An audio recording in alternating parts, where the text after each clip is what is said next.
आज हम मानसिक स्वास्थ्य पर सोशल मीडिया के प्रभाव पर चर्चा करेंगे। हम में से अधिकांश लोगों के लिए व्हाट्सएप, इंस्टाग्राम, फेसबुक और ऐसे ही दूसरे सोशल मीडिया को चेक करते रहना डेली रूटीन का हिस्सा बन गया है। एक आम आदमी हर रोज कम से कम 2 से 2.5 घंटा सोशल मीडिया पर बिताता है। अब ये न्यू नॉर्मल हो गया है। दुनिया भर में रह रहे दोस्तों और रिश्तेदारों के सोशल मीडिया पोस्ट को देखकर हम उनसे कनेक्टेड फील करते हैं, लेकिन इसका नकारात्मक पक्ष भी है।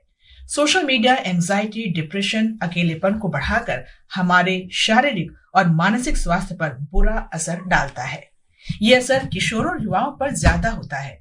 सोशल मीडिया हमारे जीवन का अभिन्न अंग है, लेकिन अगर आप इस पर बहुत ज्यादा समय बिता रहे हैं और अवसाद, निराशा, अकेलापन और असंतुष्ट महसूस कर रहे हैं, तो समय आ गया है कि आप सोशल मीडिया के साथ अपने संबंधों की समीक्षा करें। आपके और आपके प्रियजनों के लिए समझना बहुत जरूरी है कि सोशल मीडिया आपके मानसिक और ओवरऑल हेल्थ किस तरह प्रभावित कर रहा है। श्रोताओं, सोशल मीडिया के असर से आज हम सब जूझ रहे हैं।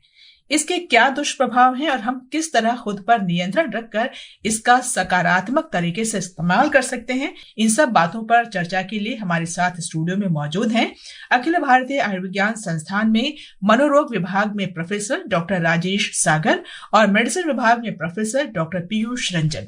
स्टूडियो में आप दोनों का स्वागत है। नमस्कार सभी को। सबसे पहले डॉक्टर राजेश, हम ये जानना चाहेंगे कि किस आधार पर आप ये कहेंगे कि व्यक्ति का मानसिक स्वास्थ्य ठीक है? देखिए, इसको समझने के लिए हमें स्वास्थ्य की परिभाषा को समझना होगा। और जब हम स्वास्थ्य की परिभाषा कहते हैं तो उसमें फिजिकल, मेंटल, सोशल वेलबींग उसका अभिन्न अंग है। और कहने का मतलब यह है कि जो उसका मेंटल कंपोनेंट है वो उसी का पार्ट है। इसीलिए ये बहुत इंपॉर्टेंट चीज़ है इसको समझना, क्योंकि अगर हम हेल्थ की बात करते हैं तो हमारा ज़्यादातर ध्यान फिजिकल हेल्थ पे होता है, लेकिन ये समझना जरूरी है कि उसमें मेंटल और सोशल वेलबींग उसका पार्ट है।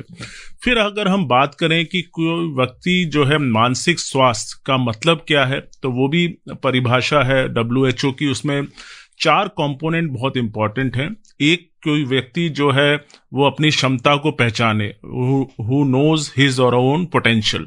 दूसरा ये है कि जो डे टू डे स्ट्रेस से जूझ सके, जो उससे लड़ सके, जो उससे सामना कर सके। तीसरा है who can work productively and fruitfully, ये तीसरा है। और चौथा वो है who can contribute to the society and the nation. तो आप कहेंगे कि जो मानसिक स्वास्थ्य की परिभाषा में बहुत चीजें सम्मिलित हो जाती हैं, आपका काम, आपका स्ट्रेस, आपकी क्षमता, आपकी कंट्रीब्यूशन। अगर हम कहें कि कौन व्यक्ति जो है स्वस्थ है मानसिक रूप से, तो जो व्यक्ति जो इंटरपर्सनल रिलेशनशिप करता हो, जो अपने आप से खुश है और जो कंट्रीब्यूट कर रहा है, अपना काम कर रहा है, अपने रोजमर्रा का जो जीवन है उससे लड़ रहा है, उससे जूझ रहा है, एक प्रकार से खुशी जो है दूसरों को भी बांट रहा है, और उसकी अपनी हॉबीज हैं, इंटरेस्ट है, अपने जीवन के लाइफ चॉइसेस ले रहा है वो। और तो ये सारी चीजें अगर हैं उसमें, तो हम कह सकते हैं कि वो व्यक्ति जो है मानसिक रूप से स्वस्थ है। लेकिन स्वस्थ होना इम्पॉर्टेंट ये है कि उतार चढ़ाव जीवन में आते हैं, चाहे वो स्ट्रेस है, स्ट्रेस का बारे में बहुत चर्चा होती है जिसमें और भी चर्चा कर सकते हैं। लेकिन कहने का मतलब अगर कोई परेशानी भी है तो ये समझिए कि आप उससे लड़ सकते हैं, आप उससे ऊपर आ सकते हैं और आप उसको जूझ सकते हैं। ये ना समझिए कि जीवन का वो अंत है वो। और लेकिन कैसे आप उससे बाउंस बैक करते हैं, कैसे उससे लड़ते हैं, ये एक इम्पॉर्टेंट चीज है। श्रोताओं, स्टूडियो की फोन लाइंस खुली हुई हैं। आप भी इस चर्चा में हमारे साथ शामिल हो सकते हैं। नंबर है 23314444 और 23421050। दिल्ली से बाहर के श्रोता इन नंबरों से पहले 011 लगाना न भूलें। व्हाट्सएप नंबर है 9289094044। आप हमारे Twitter handle @AIR news alerts पर भी #AskAIR के जरिए अपने सवाल पोस्ट कर सकते हैं। ये कार्यक्रम हमारे mobile app news on AIR और दूरदर्शन की DTH सेवा पर भी उपलब्ध है। डॉक्टर पीयूष, सोशल मीडिया के अत्यधिक इस्तेमाल से लोगों के फिजिकल हेल्थ पर क्या असर पड़ रहा है? देखिए, सोशल मीडिया अलग अलग तरह से ये होता है, जिसमें कि मूल तौर पे जो स्क्रीन टाइम होती है उसके कारण जो है वो हमारे फिजिकल हेल्थ पर बहुत बहुत ज़्यादा असर पड़ रहा है। इसमें प्रमुख है नींद में दिक्कत का होना। नींद में दिक्कत में होने के कारण जो आपकी जो फिजिकल एक्टिविटी है वो कम हो जाता है, और फिजिकल एक्टिविटी नींद के कम होने के कारण जो स्ट्रेस का लेवल है वो बढ़ जाता है। और लोगों में देखा गया है कि सबसे पहले ये आपकी अनिद्रा, हाइपरटेंशन, सर दर्द, चिड़चिड़ापन, इन सभी चीजों को में से ये पहले स्तर पर आता है। दूसरे स्तर पर जबकि आपकी फिजिकल एक्टिविटी बिल्कुल कम हो जाती है, तब उस क्षेत्र उसकी वजह से जो मोटापा और उसके कारण जो बहुत सारे जो रोग होते हैं वो आपके शरीर में आने लग जाते हैं। आपका लिपिड प्रोफाइल खराब होने लग जाता है, और साथ ही साथ जो आपने एक फैटी लीवर, जिसमें कि metabolic associated fatty liver disease के बारे में हम लोगों ने सुना होगा, वो ज्यादा बढ़ने लग जाता है। और इसके साथ साथ जो डायबिटीज जो है उसके भी कंट्रोल से जो है वो बाहर जाने लग जाता है। हमारे साथ एक श्रोता जुड़ चुके हैं सिरसा से, राजेंद्र जी, अपना सवाल पूछिए।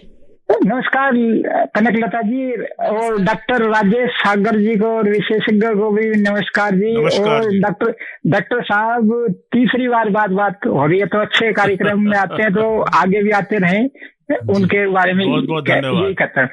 और डॉक्टर राजेश सागर जी से ये जानना चाहता हूँ कि 2 साल तक के बच्चे, हमारे घर में भी 2 साल का बच्चा है, मोबाइल देखने की बड़ी जिद करता है, तो आने वाले भविष्य में उसके दिमाग पर इससे क्या असर पड़ सकता है? और मैं दूसरा जानना चाहता हूँ डॉक्टर साहब से, जब गुस्से में होता है इंसान, तब कोई अनहोनी ना हो, तब अपने मन पे और कैसे काबू पाए, इसके बारे में जानना। तो सवाल तो बहुत है, लेकिन ये 2 ही सवाल। नमस्कार जी।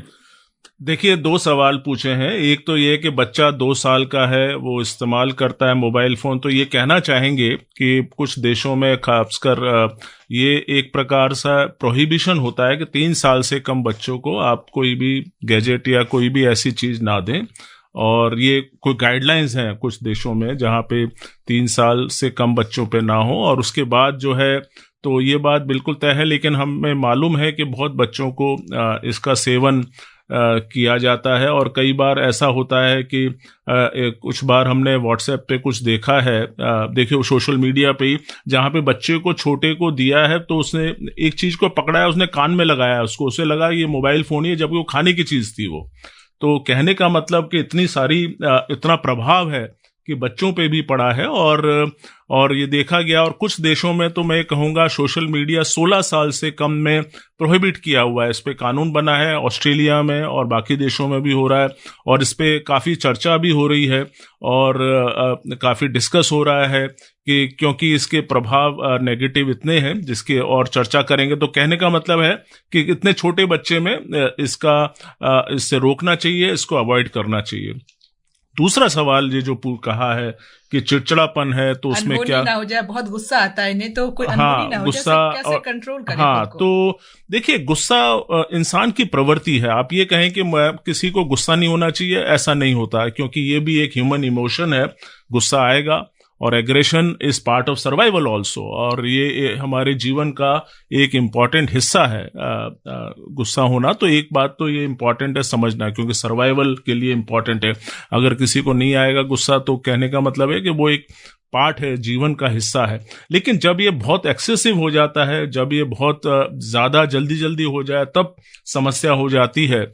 और गुस्से का मतलब यही है कि जब किसी इंसान को गुस्सा है, तो उसके साथ जो सबसे बड़ी समस्या है कि हम उससे तुरंत रिएक्ट करते हैं। तो थोड़ा अगर किसी में भी गुस्सा आ रहा है, जैसे उदाहरण के तौर पे रोड रेज के बारे में बहुत बात होती है, जहाँ पे आप गाड़ी से गए और वहाँ पे कुछ हो गया, तो आप एक दूसरे को, यहाँ तक कि नौबत आती है एक दूसरे को मारते हैं आप। Even people have taken pistol and killed also.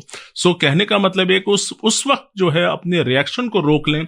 इसमें अलग अलग साइकोलॉजिकल टेक्निक है। कुछ कहते हैं कि आप 20 से यू काउंट बैकवर्ड्स, कुछ कहते हैं कि अपने हाथ में रबड़ बैंड बांध कर उसको बार बार उसको यूज कर सकते हैं।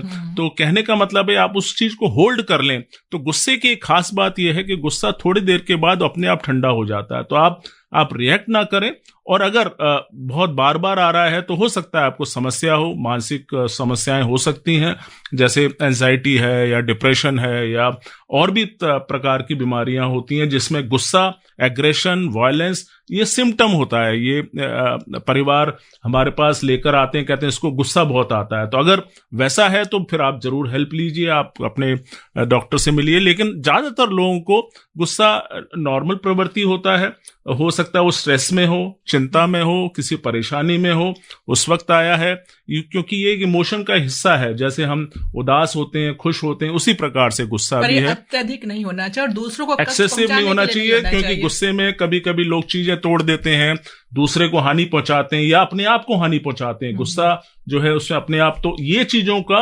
परहेज करना चाहिए। और अगर ऐसा है तो प्लीज टॉक टू समवन, अपने परिवार से बात कीजिए और अपने डॉक्टर से भी कंसल्ट करिए अगर बहुत ज्यादा इसमें समस्या है तो। रायबरेली से रमा शंकर जी फोन लाइन पर हैं। रमा शंकर जी नमस्कार जी। जी बोलिए सर मैं ये पूछना चाहता था कि सोशल मीडिया के द्वारा अभी बच्चों पे तो जिक्र हो ही रहा था, मगर वयस्क और वृद्ध लोगों के ऊपर भी इसका निगेटिव जो है असर पड़ता है, तो इसका निवारण क्या? जी, जैसा कि हम लोग अभी चर्चा कर भी रहे थे कि अति सर्वत्र वर्जयेत, तो ठीक उसी तरह से जो सोशल मीडिया हमारे पास जहां बिजनेस और इन चीज़ों को बढ़ाने का एक तरीका है, तो उसके साथ साथ जबकि इसका उपयोग हम लोग नकारात्मक इमोशंस के लिए करते हैं, तब ये हमारे लिए तकलीफ की वजह बन जाती है। जैसे कि सोशल मीडिया में अक्सर ये देखा गया है कि लोग शोशाबाजी करने के लिए जो अपनी जिंदगी के जो दिखावटी वाले पहलू जो होते हैं उन्हें जब भी ये दिखाते हैं, तब इनके कारण ज्यादातर समस्याएं होती हैं। न केवल देखने वालों पर इसका नकारात्मक प्रभाव पड़ता है, बल्कि जो लोग दिखाते हैं उन पर भी दबाव आता है। इनके प्रश्न पर अब हम आते हैं। इन्होंने कहा कि हम लोग कैसे इस पर बच सकते हैं। तो इस पर तो बड़ी लंबी बात हो सकती है, लेकिन मैं ये इनके जो कारण के निवारण को हम लोग इस तरह से देखते हैं, व्यक्ति खुद पर कैसे नियंत्रण कर सकता है। तो व्यक्ति खुद पर अपने आप को इस बात को समझे कि जो कोई भी उसके आसपास जो भी उसके इमोशंस हैं, जिन बातों को वो सोशल मीडिया पर पोस्ट कर रहा है, तो वो ये समझे कि ऐसे पोस्ट करने से समाज का या परिवार का या राष्ट्र का क्या भला होगा, तो तभी वो उन बातों को पोस्ट करे। नंबर 1 एक ये हो गया। नंबर 2, आपको खुद के ऊपर जो फिजिकल हेल्थ के लिए जो जरूरत है, उन बातों को ध्यान में रखने के लिए आप एक नियम बना लें कि शाम को घर में आने के बाद आप कोई सोशल मीडिया को नहीं देखेंगे। नंबर 1, क्योंकि इससे आपको आपकी रात की नींद जो है वो खत्म हो जाती है। आपके मोबाइल के अंदर में एक ऐप रहता है जिसमें कि स्क्रीन टाइम का उसमें अलर्ट रहता है, तो आप उस अलर्ट को ये जगा दें और आप उसमें ये देखें कि आप कितने समय तक आपका स्क्रीन टाइम रह रहा है। अगर आप किसी ऐसे व्यवसाय में नहीं है जिसमें कि आपको लैपटॉप या कंप्यूटर पर आपको रहना पड़ रहा है, तो उन चीजों को देखते हुए आपके जो गैर जरूरी जो स्क्रीन टाइम है उसको आप शून्य के लगभग में कर दें। नंबर 2। नंबर 3 ये हो गया कि जब कभी भी आपको इससे बचने की आवश्यकता हो, तब आप अपने आप को ज्यादा प्रोडक्टिव काम में, जिसमें नंबर 1 है एक्सरसाइज। एक्सरसाइज के लिए अगर आपको आसपास में अगर खुले मैदान नहीं मिल पा रहे, तो घर में ही अलग अलग तरह के डांस हो गए, जुम्बा हो गए, योगासन हो गया, इन सभी चीजों में आप अपने आप को इन्वॉल्व कर सकते हैं।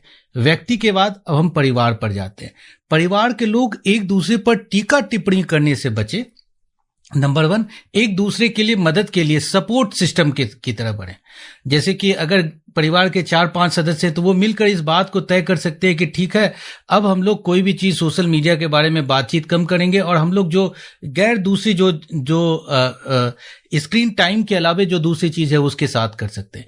एक बड़े स्तर पर देखें तो आपके जो घर के परिवार के बजाय जो आपके बिल्डिंग सोसाइटी है, उसमें आप एक रूल जैसा बना सकते हैं कि आप कुछ चीजों को आप सोशल मीडिया पर बहुत ज्यादा जो है प्रकाशित न करें।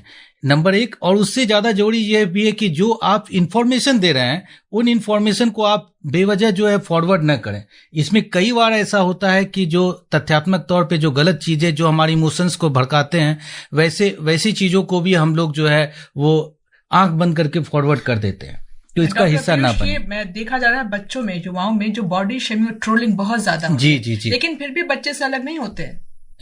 देखिए, बच्चों में यह बात, जैसा कि शुरू में अभी प्रताप सर, राजेश सागर सर ने भी जो अभी ये बात कहा, तो उन्होंने ये इस बात को समझना है कि एक आयु से कम के बच्चों को तो ये बिल्कुल ही प्रतिबंधित होना चाहिए। नंबर 1, ये जरूरी है कि जब ये जो माता पिता जब बच्चे ये परिवार को बढ़ाने की बात करें तो बिल्कुल छोटे में जो है वो ये इस बात को समझें कि उन्हें किसी भी तरह से बच्चे को खाना खिलाने के लिए या पेसिफायर के लिए जो है वो मोबाइल को सामने न चला दें।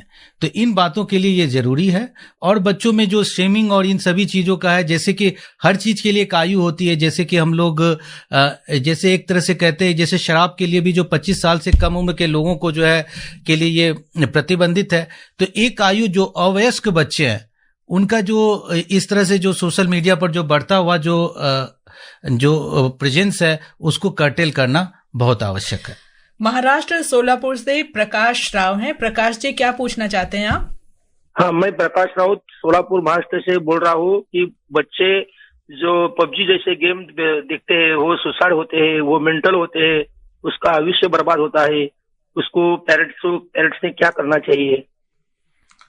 बहुत सही कहा आपने प्रकाश जी, और आप ही नहीं, बहुत सारे ऐसे पेरेंट्स हैं जो उनके बच्चे इस चीज में होते हैं, और इसीलिए हम ये बताना चाहते हैं कि जो हमारा जिसमें हम अपना डायग्नोसिस जो बनाते हैं, तो इस बार जो नए उसमें गेमिंग डिसऑर्डर या इंटरनेट गेमिंग डिसऑर्डर भी एक प्रकार की बीमारी का व्याख्यान किया है, और उसका परिभाषा यही है कि कोई भी व्यक्ति जो है बहुत समय तक इस चीज में लगा हो, और उसके अलावा उसकी अपना खाना पीना उसका कम हो गया हो या बंद हो गया हो, या उसकी नींद उसकी कम हो गई हो या बंद हो गई हो, लोगों से मिलना जुलना बंद हो गया हो, तो इस तरह के हम इसको डिसऑर्डर बोलते हैं। और ये एक, क्योंकि उसमें एक प्रकार की लत लग जाती है उस गेम्स की, तो ऐसी समस्या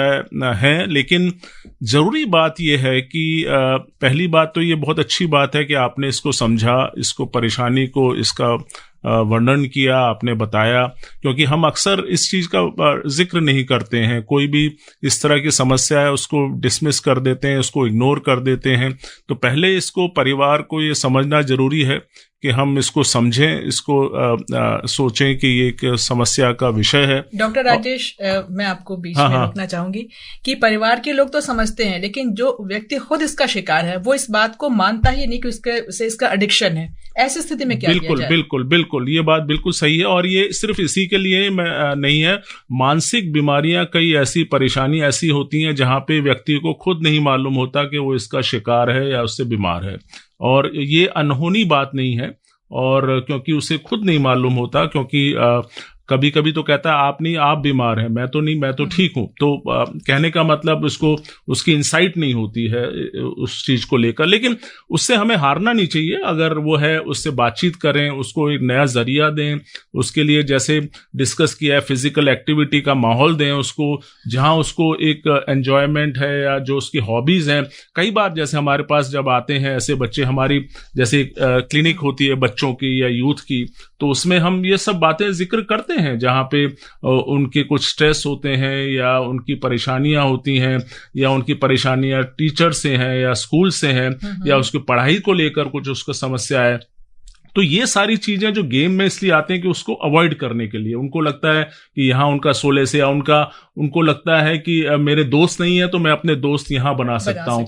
तो कहने का मतलब यह है कि हो सकता है उसके अपने रियल दोस्त ना हो, लेकिन फेसबुक पे या सोशल मीडिया पे उसके 100, 200, 500 दोस्त हो सकते हैं। तो ये सारी चीजें इंपॉर्टेंट है, और इसका जो है ये समस्या कॉमन है, और इसका आप अकेले नहीं है, बहुत लोगों को ये प्रॉब्लम है। मोहन पासवान दरभंगा बिहार से हमारे साथ जुड़ चुके हैं। मैडम जी, मोहन जी बताइए। सर, देश दुनिया के सोशल मीडिया का प्रभाव देश दुनिया के लोगों के मानसिक पर दुष्प्रभाव डाल रहा है, जिसके कारण बच्चे नशा का शिकार और डिप्रेशन में चले जाते हैं, तथा उचित माहौल नहीं मिलने के कारण डॉक्टर साहब द्वारा कहे गए निर्देश को भी नहीं मानते। कैसे माहौल से इसको ठीक किया जा सकता है मैडम? सर जी, इसके लिए जैसा हमने शुरू में भी बताया कि इसके लिए कोशिश सभी लोगों को करनी होगी। देखिए, मनुष्य एक सामाजिक प्राणी है और हम बाकी दूसरे स्पीसीज की तुलना में ज्यादा इसलिए इवॉल्व हो पाए क्योंकि हमने अपने अंदर की सामाजिकता को पहचाना। तो हमें फिर से अपने रूट्स की तरफ वापस लौटना पड़ेगा, जिसमें कि सोशल मीडिया के बजाय हमें सोशलाइजेशन के लिए एक दूसरे से मिलना जुलना, एक दूसरे के दुखों को महसूस करना, उसे बांटकर कम करना और खुशियों को बांटने की आवश्यकता ये है।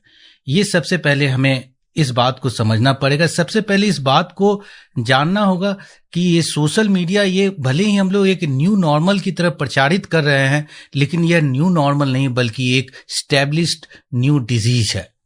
और जिस दिन हम पहले इस बात को जानेंगे कि एक बीमारी की तरह है, तब हम लोग समाधान की तरफ, इसे दूर करने की तरफ पहला मजबूत कदम उठा पाएंगे।